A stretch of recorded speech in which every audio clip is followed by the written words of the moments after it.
एक छोटे से गांव में रफीक का घर एक विनम्र झोपड़ी है जो उसके परिवार की मामूली आय और उसके पिता की दैनिक मेहनत का प्रमाण है।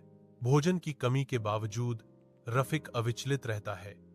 उसकी आत्मा उसके आसपास की कठिनाइयों से अप्रभावित है। सूर्य की रोशनी गांव को सुनहरे रंगों से रंगती है क्योंकि रफीक अपने पिता की मदद करता है।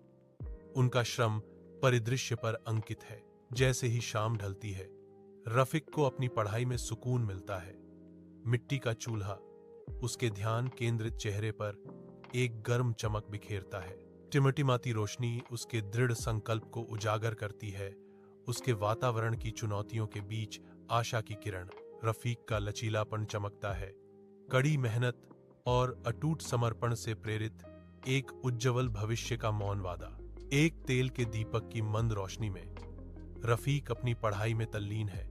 साये विनम्र कमरे के चारों ओर नाच रहे हैं। हवा धूल और पुराने कागज की गंध से भरी हुई है जो अनगिनत घंटों को किताबों पर बिताने का प्रमाण है। इतनी कड़ी मेहनत से तुम्हें क्या फायदा होगा? आवाजें बाहर से गूंजती हैं। एक उपहासपूर्ण कोरस। अविचलित रफीक चुप रहता है। संदेहों और उपहास के बीच उसका ध्यान अडिग रहता है। वह जानता है कि सफलता धैर्य और दृढ़ता से मिलती है। खुद से एक मूक वादा। लौ जलती है, लंबी नाचती हुई परछाइयां डालती है। आगे आने वाली चुनौतियों और आशाओं का एक रूपक। साल गुजरते गए। रफीक अब एक सफल व्यवसायी ऊंचा खड़ा है। आशा की किरण जो उसके गांव को रोशन करती है। उसके माता पिता के चेहरे खुशी से चमकते हैं।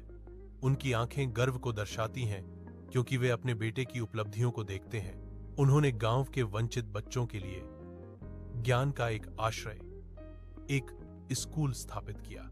रफीक ने कहा, गरीब होना अभिशाप नहीं है, धैर्य खोना ही असली हार है।